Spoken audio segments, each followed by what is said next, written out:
ওহো! ভাপা পিঠা বানাতে গিয়ে একেবারে পারফেক্ট হচ্ছে না। ভেতর থেকে কাঁচা থেকে যাচ্ছে। কতটুকু টাইম যে এটাকে সেদ্ধ করব বুঝতেই পারছি না। হ্যালো ফ্রেন্ডস, আসসালামু আলাইকুম। This is Sonia from cooking with Sonia. কারো যদি এমন সমস্যা থেকে থাকে তাহলে আজকের পুরো ভিডিওটা দেখে নিতে পারেন। আজকের ভাপা পিঠাটা হবে একেবারে সহজ প্রসেসে কিন্তু একদম পারফেক্ট ভাবে। দেখতেই পাচ্ছেন ভিতরটা কেমন হয়েছে পিঠাটা বলেন তো? পিঠা তৈরি করার জন্য আমি নিয়ে নিয়েছি খেজুরের গুড় ৩০০ গ্রাম। এটাকে এরকম একটা গ্রেটার দিয়ে গ্রেট করে নিব। আজকের রেসিপিটা কিন্তু দারুণ সহজ এবং অনেক অনেক টিপসে ভরা। সম্পূর্ণ ভিডিওটা কিন্তু দেখে নেবেন। গুড়টা গ্রেট করে নিয়ে চালের গুঁড়া নিয়ে নিলাম ৪ কাপ। আজকে কিন্তু শুকনো চালের গুঁড়া নিয়েছি বাজার থেকে কিনে আনাটা। অনেকেই ভাবেন এই চালের গুঁড়া দিয়ে পিঠা হয় না। আজকে তৈরি করে দেখাচ্ছি। লবণ দিয়ে দিলাম ১ চা চামচ। এবার লবণটাকে চালের গুঁড়ার সাথে আগে ভালোভাবে মিশিয়ে নিব। তারপর এর মধ্যে অল্প অল্প পানি মিশিয়ে এটাকে পানি দিয়ে মাখিয়ে নিতে হবে। শুকনো চালের গুঁড়ায় কিন্তু পানির পরিমাণটা একটু বেশিই দিতে হবে। আমি টোটাল এখানে 1/3 কাপ পানি দিয়ে মাখিয়ে নিয়েছি ৪ কাপ চালের গুঁড়ো। ১০ মিনিট রেখে দিয়েছিলাম চালের গুঁড়োটাকে। এরপরে এরকম একটা চালনির সাহায্যে চেলে নিচ্ছি। এটা কিন্তু মোটা দানা বের হচ্ছে চালনিটার, দেখতেই পাচ্ছেন এটা কতটা ছিদ্রটা কতটা ফাঁকা আছে। এরকম মোটা দানা বের হয় এমন একটা চালনি দিয়ে চালতে হবে, তাহলেই পারফেক্ট ভাবে ভাপা পিঠাটা হবে। চালের গুঁড়ো এবং গুড়টা রেডি করা হয়ে গেল। আমাদের শো স্টপার নারকেল হাজির। ১ কাপ পরিমাণ নারকেল নিয়ে নিয়েছি। চালের গুঁড়োটাকে যদি ভালোভাবে না ভিজিয়ে এভাবে প্রসেস করে না নেন তাহলে কিন্তু এই পিঠাটার মধ্যখানে কাঁচা থেকে যাবে ডিরেক্ট গুঁড়ি দিয়ে তৈরি করতে গেলে। এভাবে একটা পাত্রের মধ্যে অ্যাসেম্বল করে নিতে হবে। প্রথমে দিলাম চালের গুঁড়া, তারপরে কিছুটা নারকেল, তারপরে গুড়, এবার উপর থেকে আবার চালের গুঁড়াটা দিয়ে এভাবে আস্তে আস্তে চেপে এটাকে শেপ দিয়ে নিতে হবে। খুব জোরে কিন্তু চেপে দেওয়া যাবে না, তাহলে কিন্তু ভেতরে ভাপটা প্রবেশ করতে পারবে না। আমি ২ ধরনের বাটিতেই আপনাদেরকে তৈরি করে দেখাচ্ছি। আপনার কাছে যেরকম পাত্র থাকবে সেই পাত্রেই কিন্তু তৈরি করে নিতে পারবেন পিঠাটা। তবে যত পাতলা হবে তত পিঠাটা ভালো হয়। আবার এমন পাতলা করেন না যে উঠাতে গেলে ভেঙে যায়।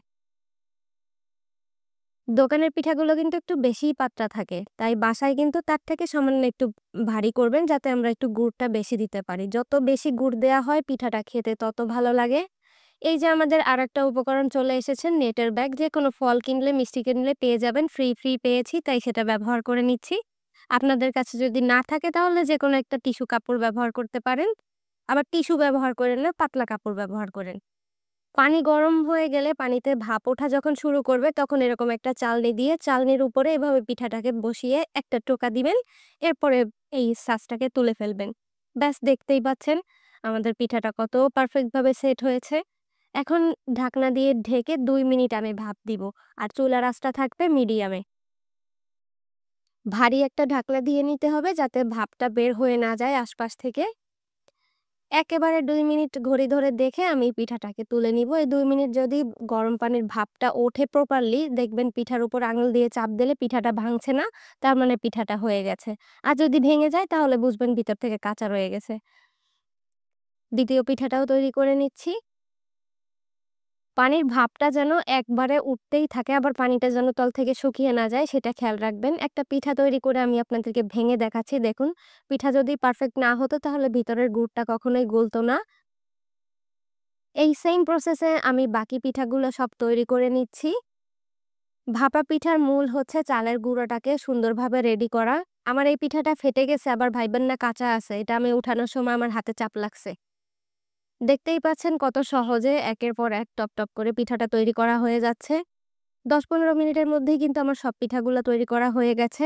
শুধু প্রসেসগুলা সব সঠিকভাবে মেনে নিলেই কিন্তু আপনাদের পিঠাটাও একেবারে দোকানি আপুদের মতো পারফেক্টলি হবে। আমার আজকের পিঠাগুলা কিন্তু অনেক বেশি মজার হয়েছিল। ভিতরে কিন্তু আমি আমার মনের মতো করে গুড় ভরে ভরে একেবারে সুন্দর করে পিঠাটাকে বানিয়েছি। আশা করছি আপনাদের কাছেও আমার এই রেসিপিটা সহজ লেগেছে এবং ভালো লেগেছে। পিঠাটা ভাঙলেই বুঝতে পারবেন এটা কতটা পারফেক্ট হয়েছে। বাসায় যদি ভাপা পিঠা বানাতে আপনাদের কোনো রকম সমস্যা হয়, আমার এই রেসিপিটা বারবার দেখে নিবেন আর প্রত্যেকটা টিপস এবং প্রসেসটা প্রপারলি ফলো করবেন, তাহলেই কিন্তু আমার মতো পারফেক্ট পিঠাটা আপনারাও বাসায় তৈরি করতে পারবেন। আমার চ্যানেলে কিন্তু অনেক রকমের পিঠার রেসিপি দেয়া আছে। খুব সহজভাবে আমি রেসিপিগুলো আপনাদের সাথে শেয়ার করার চেষ্টা করি। কারণ আপনারা হয়তো জানেন কুকিং উইথ সোনিয়ার রেসিপি মানেই সহজ এবং অথেন্টিক রেসিপি। দেখা হবে আরো নতুন নতুন পিঠা এবং অন্যান্য রেসিপির সাথে। ভালো থাকবেন ততক্ষণ সকলে।